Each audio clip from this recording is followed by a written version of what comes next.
Comedians are an unneeded commodity, and as such, they need to fight for your attention and dollars through their marketing efforts. Today, we learn from one of the best marketers in the comedy space and how you can apply these same principles to your business. This is the Philip Gagnon Show. This is the #1 podcast for real estate brokers and leaders. You're listening to the Philip Gagnon Show. Hello and welcome to this week's edition of the Philip Gagnon Show. I am your host, as always, Philip Gagnon. Today, we're going to talk about the business of being funny, and I've got a very special guest with me today. He's a world-renowned comic, a Facebook sensation, Mark Gagnon. How are you, Mark? I'm doing well. Great last name, Phil. It is. So in addition to featuring prominently in our family tree as my youngest brother, I think people may know you, tens of millions of people will know you from somewhere else. So obviously you're a comedian, writer, content creator. So just tell us a little bit about yourself and your background and where people might know you from. Sure. So in 2017, actually farther back, 2015, I started doing stand-up comedy, just like small open mics while I was in college. And then from there, it continued to grow and grow, started getting internships within like the entertainment space, started interning at the Laugh Factory in Los Angeles. And that taught me like a ton of practical, like marketing tactics through social, as far as like presenting and delivering content on the internet via Facebook, YouTube, Instagram.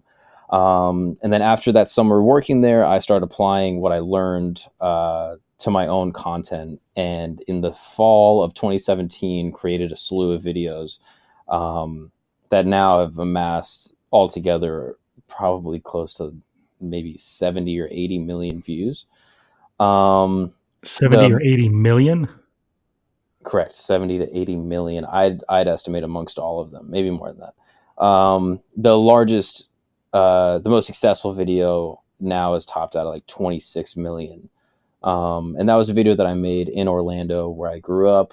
That was featuring like me and all my friends. We built like a ball pit downtown and encouraged people to jump in. Sort of as like a social experiment on like workplace and like work health and things like that. And it was just like a fun thing for us to do, and kind of like an experiment for our own selves to see what we can get moving online.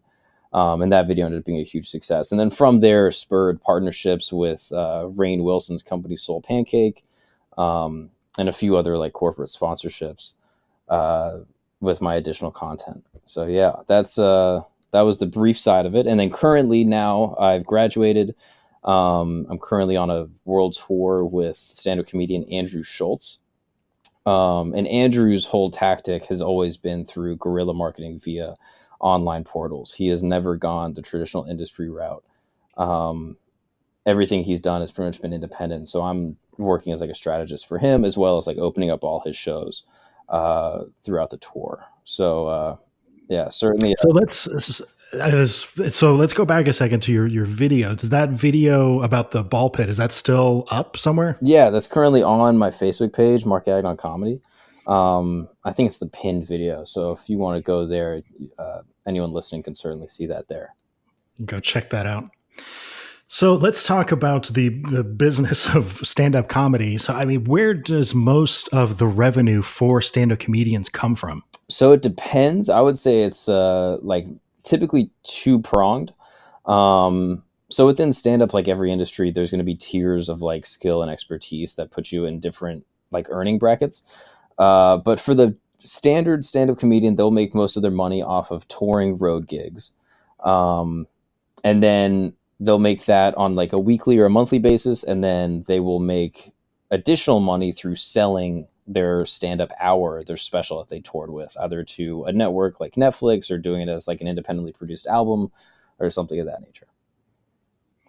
Okay, so the bulk of it then at least stems from the gigs that they would do, then they can record and package and all that stuff. But the core of it sounds like it's the gigs. Is that fair? Certainly, yeah. I'd say for most comics, that's correct.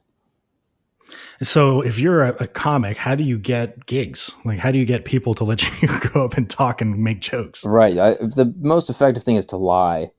Um, Just tell him you're funny. yeah, and just in deception is what has been really helpful for me. But another way that some people do it is they'll get like a booking agent. So they will get like sign with an agency who then will handle their booking, and they will get you into a position where you are more valuable to like the clubs and the venues that then will pay to have you be on their stage. So booking agent seems to be a little bit more legitimate than the deception piece, Right. at least from an ethical standpoint. Sure. So what does the process look like for getting a booking agent? So that is a little bit it's kind of shrouded, a little bit nebulous. It's like it's different for a bunch of different people. I have friends who, went up at a show in New York City, and the booker for the Tonight Show saw them, and then they went on the Tonight Show completely unrepresented, and then the agent said, "Hey, that guy's really funny. He's on the Tonight Show. We should sign him." And then they get signed from that. And then that booking agent is able to go then to venues and clubs across the country and say, "Hey, this guy was on the Tonight Show." That gives you legitimacy within the industry, and then that club will pay money for you to do that, for you to appear on their stage. And so there's a couple different avenues this can happen. It's like late night shows, comedy festivals, online presence. Having like a huge following online will certainly make you attractive to an agent, because ultimately what you're trying to do is offer value to an agency such that they can make money off of booking you. Okay, that's interesting.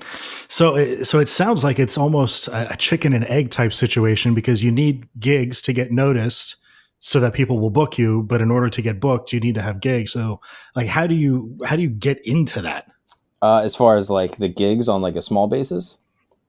Yeah, I mean, it sounds like it's this sort of a Yeah. circle, and how do you break into this No, circle? 100% it is. So typically what people will do is they'll start independent, like really small within their local scene. Most people are not in New York or Los Angeles. So they'll be like how I was in Orlando and just started doing open mics, and then you grow within the scene based off of your merit typically. So the funnier you are, the more consistent you are on the shows, like the way that you're able to work the room will make you then more valuable to the other independent show bookers, and then you grow within the scene, and then you build material, and then you can move, you can start doing comedy festivals, you can get, booked at big comedy festivals. That's one way that people typically will do it, is that especially if you're from a smaller scene, you can send in tapes to the big comedy festivals around the country, and then industry people will be there, and then that'll give you an opportunity to be seen by quote unquote the industry. Okay, very cool. So let's talk about currently what you're doing with Andrew Schultz.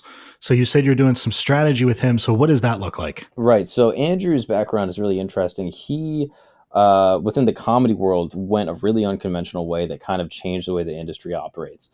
So he was doing sort of the industry track, is what I'll call it, going through. Was featured on like a bunch of MTV shows and things like that, and was gaining a good amount of traction. But then he was started trying to like sell his comedy specials, and was having a difficult time getting the deals that he wanted with certain networks.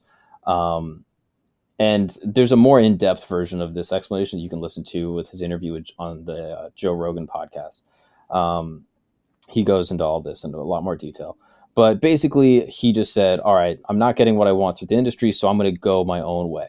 So he just completely like went left, did something that not many people within the comedy world will do, and just started releasing all of his material online, which within the comedy industry is kind of frowned upon, because if you are then releasing your material online, you are less valuable to then touring and clubs and things like that, because the people have already seen your material. And then certainly you can't sell that material because it's already put online for free. So why would they buy something that is freely available?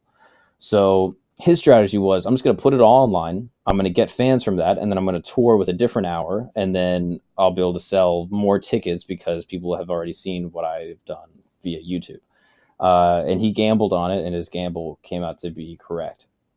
So within the past like couple of years that he's been doing this strategy, his online subscriber count has gone crazy. He's gone from like 150,000 YouTube subscribers to almost a million. Gone from like a couple like maybe 50,000 Instagram followers to 350,000, all within like a pretty short time span of his career, which has been pretty interesting to watch. And so what kind of stuff are you helping him with now? So now I am working on like a lot of the strategy side of like figuring out the best way to approach like the digital market space. So each platform operates within its own ecosystem and they operate differently. And so we're trying to optimize his content such that it can perform as good as possible on each different platform. Um, so I do a ton of like Instagram stuff, and through since when I joined the team in March, the Instagram numbers have like grown tremendously. I mean, but before he might get 30 or 40,000 views on an Instagram clip. Now we're into like the 150,000, the 200,000s. On our best clips, we'll be in like 500,000 views. Um, and so weekly throughout all of his platforms, Andrew will typically top out at like between 3.5 and 4 million views a week. So it's a lot of eyeballs, a lot of people consuming the content. And so my job is to sort of like create the avenues that the content can then succeed as good as well as possible. That's very cool. And those numbers are crazy. I mean, it's amazing. It's fascinating that he puts all of this content out there. So he's giving everything away, and is everything all online for free. And he's got like 500,000 people or 3.5 million people that are engaged with him on a weekly basis, and yet he's still able to sell out shows. Exactly. So how does that how does that work? I mean, is he telling the same jokes on stage, or he's got different So it's material? different material, and he's doing like a lot of like crowd work stuff on the YouTube clip. So it'll be like interactions that'll only ever happen once. And so he travels with a camera crew. So it'll be me, and then our friend Alex was Andrew's first employee, and we all go around together. And Alex will film every single show. And from every single show, there'll be like these little magic interactions that'll only ever happen one time that then are freely available to put online. And then occasionally Andrew will like write bits, or like he'll have bits that he's like, all right, this is ready to put out. I won't include this in the hour. So he's a separate hour that he tours with, but yet still is able to create content every single week to put out, which is pretty unheard of within comedy. I mean, this sounds like a tremendous amount of content that he's having to create. Yeah. Yeah. As a team, it's absurd. I mean, I think how do you come up with all of this stuff? within the last year, I think we've put out maybe like 4 or 5 hours of stand-up, which back in the day, I mean, like the likes of like Louis C.K., I think would put out like a new hour a year. And that was remarkable. No one had ever done that before. And now Andrew's on this wave of putting out like on pace to put out 5 hours by the end of the year, which is unheard of. And our strategy is like just really being creative with how we package a lot of the content. So it's like we'll do the stand-up stuff, but then it's also like, oh, we'll do a travel show along with it. So we'll try to be like the Anthony Bourdain of stand-up. What does that look like? We're going to like these different stand-up markets and explore what stand-up's like there. Doing like deconstruction of jokes. So like Andrew will bring on friends and they'll talk about jokes that don't work and try to workshop jokes.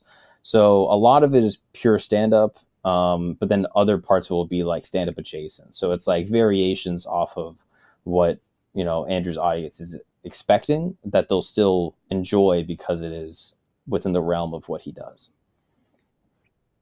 So he's not creating, so he's got a ton of material, but it's not all him sitting in a basement with a candle and, a bottle of something, writing jokes all night. I mean, it's just kind of taking what's out there and making the best use of his time. And then the other part of that is like, so YouTube will be the mother lode of where all the content lives. And then a lot of what I do also is sort of like redigesting the content from YouTube and then creating it such that it can live on Twitter and Facebook and Instagram as well.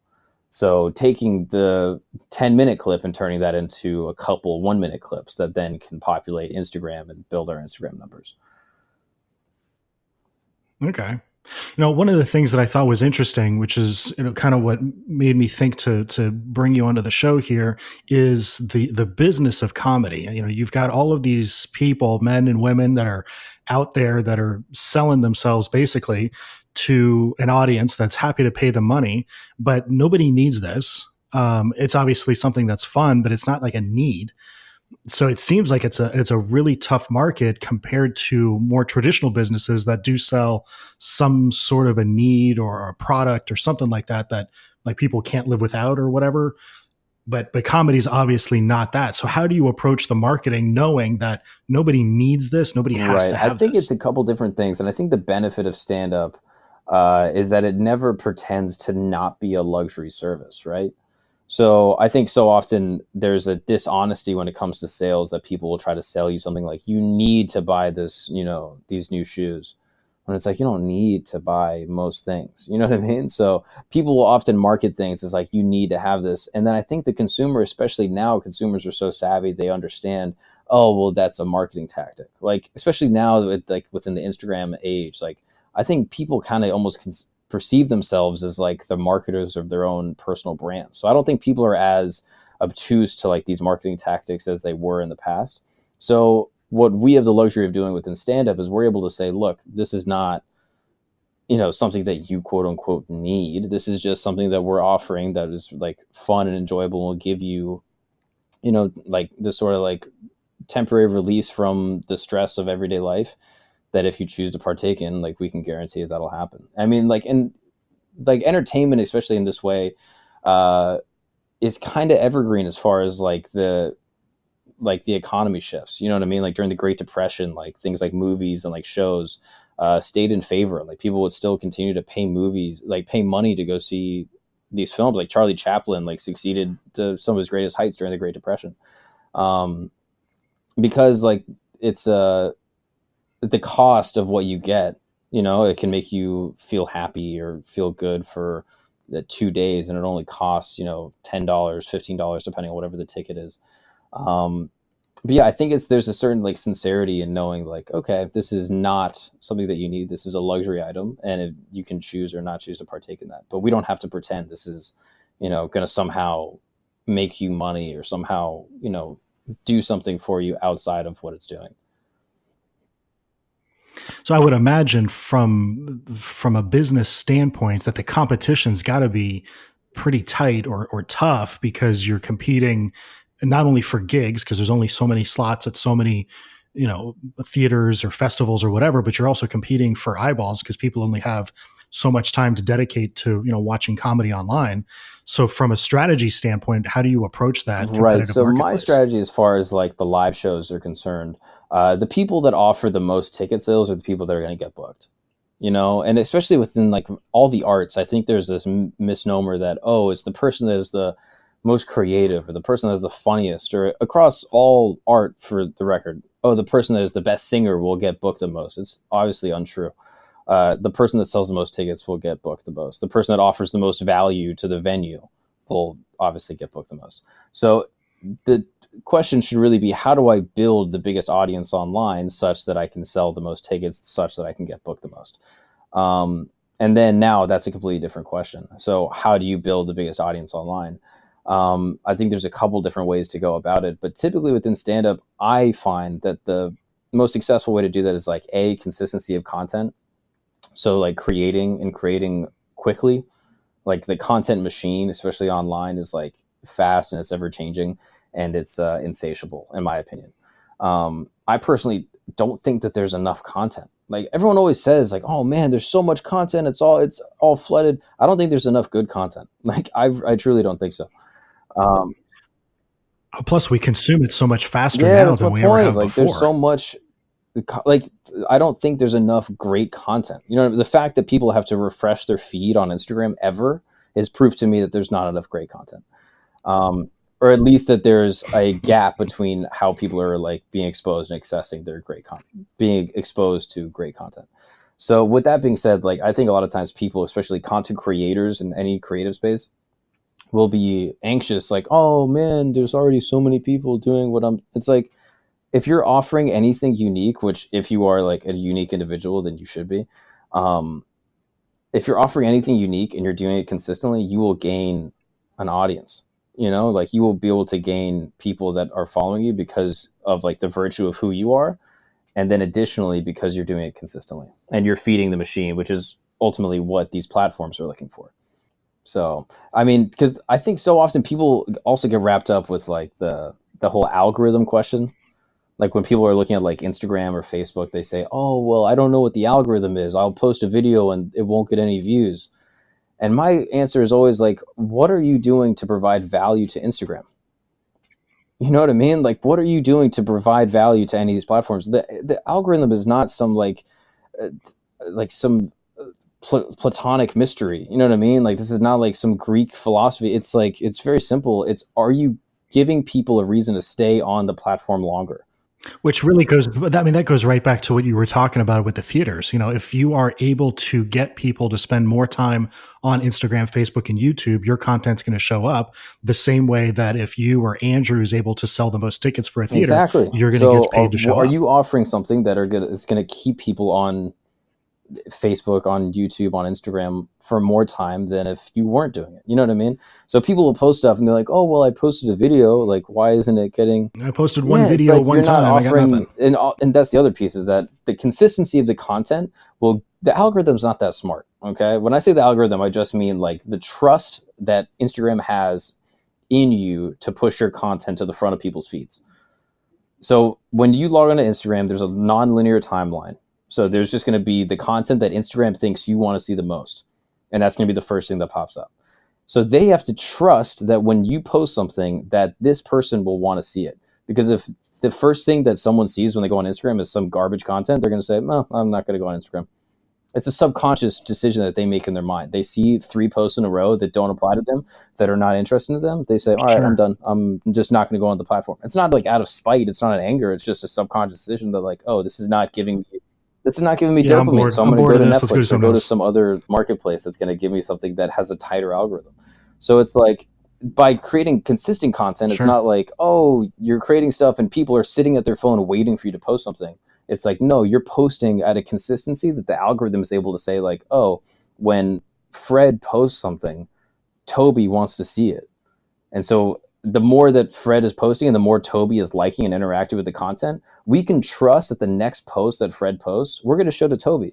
And then we're going to show to all the Tobys, because all the people that are like Toby are also going to like this.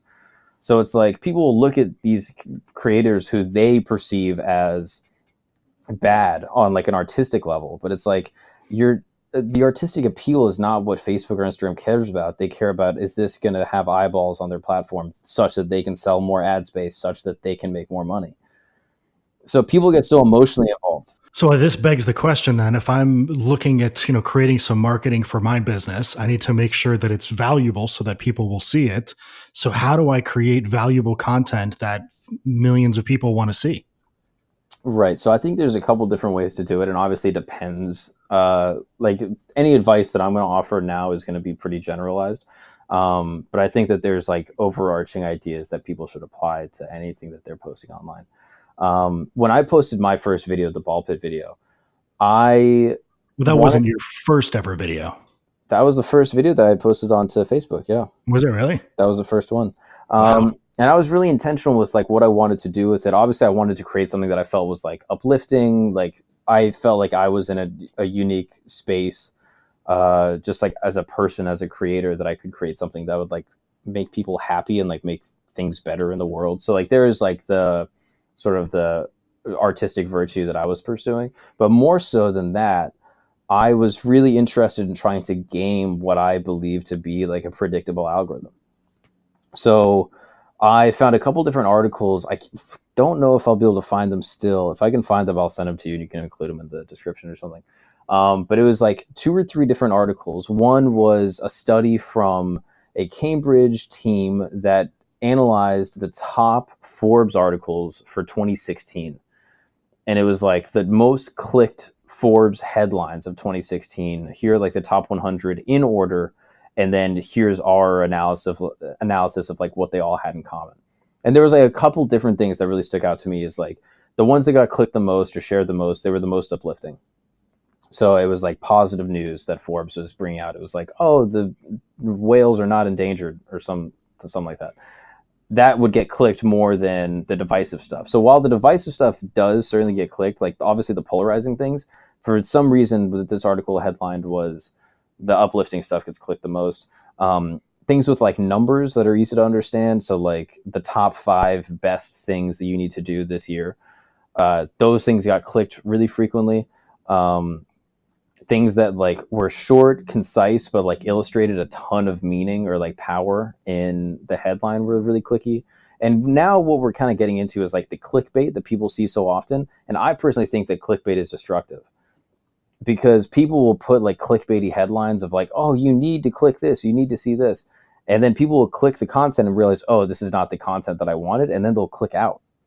And so then the Yeah, algorithm, that's just straight deception. right, it's deception, but it's like, oh, I'm getting clicks, but it's like the algorithm knows, oh, people are clicking your content and then immediately exiting out of it, which is self-sabotage because the algorithm knows, oh, this is not content people are wanting to engage with. So you're better off having 10 people that click it and watch your stuff all the way through than 100 that click it and then 10 still watch it all the way through, because 90 people clicked it and they said, nah, not for me.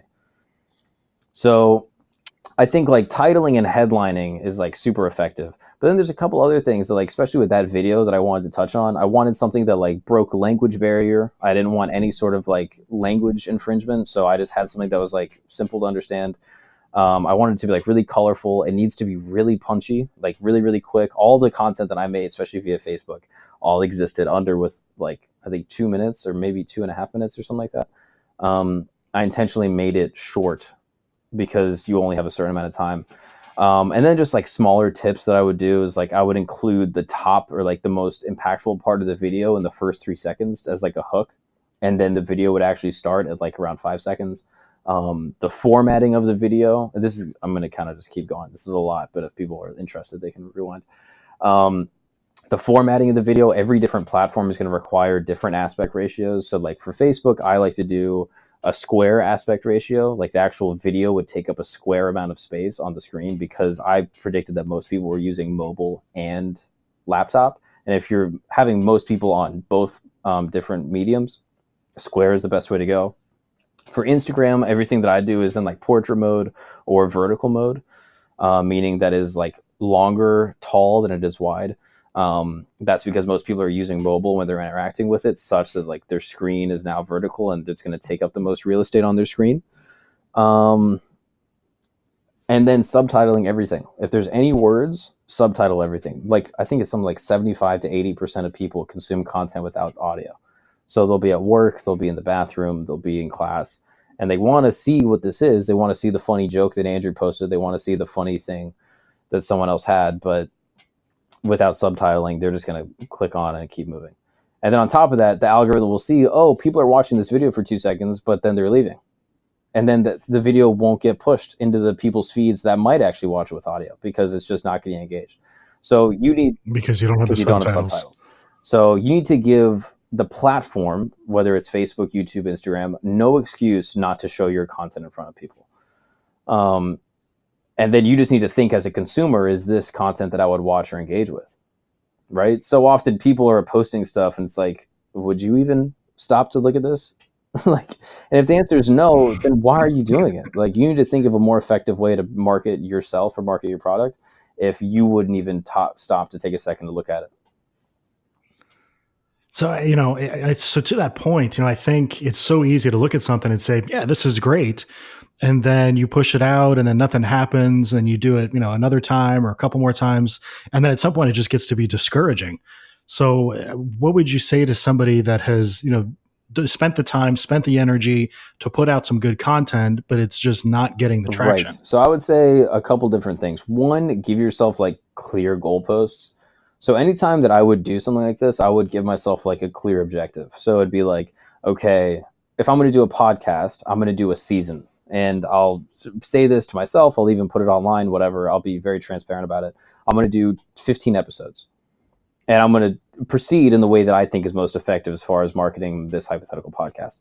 So I'm going to do 15 episodes. I'm going to put it up, and then people can go and engage with the podcast. And after 15 episodes, if I feel like my return on my time is not there and I haven't seen like any sort of growth as far as like listenership, sharing, like whether it's like new client acquisition, whatever my metric is for success, if I haven't achieved that, then I'm either A, going to pivot and do something completely different, or B, I'm just going to neglect the project and move on.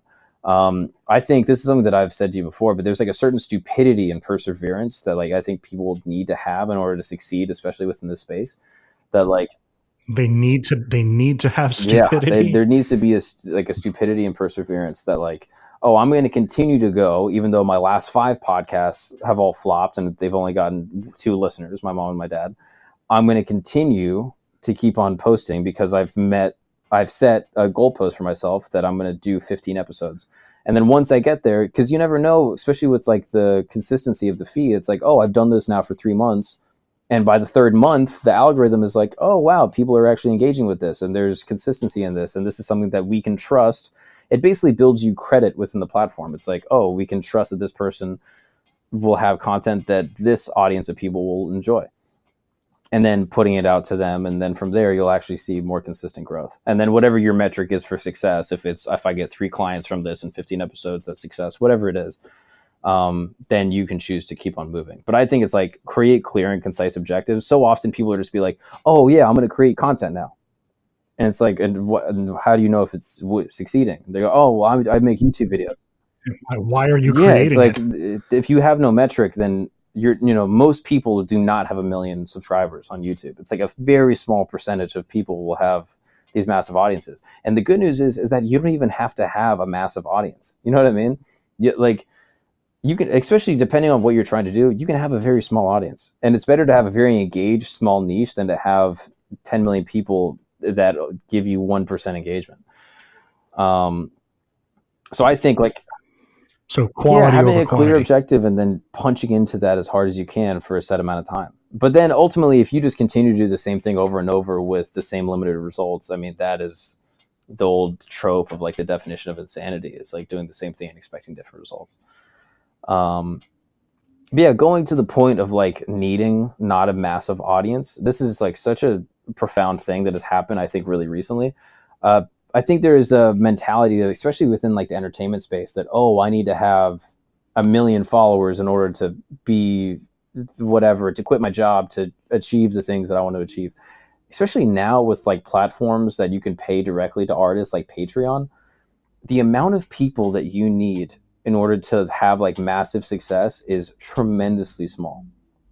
So for example, I have multiple friends that I know personally, like good friends of mine, that will have Patreons. And for anyone that doesn't know, Patreon is like a platform where you can pay artists and like content creators directly for their content. So it's like a YouTube-ish kind of thing, but you're able to pay directly to the podcast that you like, and they'll give you exclusive limited content or whatever other perks they have built into their platform or their policy. And it's remarkable what's happening, because I have friends that used to have a job where they were making $60,000 a year, and within like 6 months, they quit their job because their Patreon was making them more money. And they were able to quit their job and focus directly on making content, which then made their content better, which then made them even more money through their Patreon. And the amount of people that you need, like when I say, oh, they're making 60,000, 100,000 a year through their Patreon, I'm not saying this is like, 20,000, 50,000 fans. This is like 3,000 fans. You know what I mean? Like that's not that big of a number. A lot of people will have 3,000 followers. That's not uncommon to have. And they've got exactly. people paying if you're able them to for create it an now. infrastructure where people are willing to pay you for that, it's remarkable how quickly you can get into not having to need a day job as a content creator. It's a unique thing that's happening now in a dramatic way that I don't think has happened in the past. All right, Mark. Well, thank you so much for being here. That is our time for this week. Where can people find you, either in real life or online? Yeah, so I'll be opening up for Andrew on the rest of this tour. You can see all of his tour dates at theandrewschultz.com. We're going to be all over. We just got back from Australia, which is wild. But we'll be doing shows all over for the rest of the year. So come out to a show, say what's up. You can follow me on Instagram at Marky Gagnon, Facebook, all the same stuff. But yeah, don't be a stranger. Awesome. Thank you so much for being here, Mark. And we will see you all next week. Thank you. This was the Philip Gagnon Show. Be sure to visit us on Facebook at facebook.com/The Philip Gagnon Show and join in on the conversation, access the show notes, and discover some fantastic bonus content. The Philip Gagnon Show.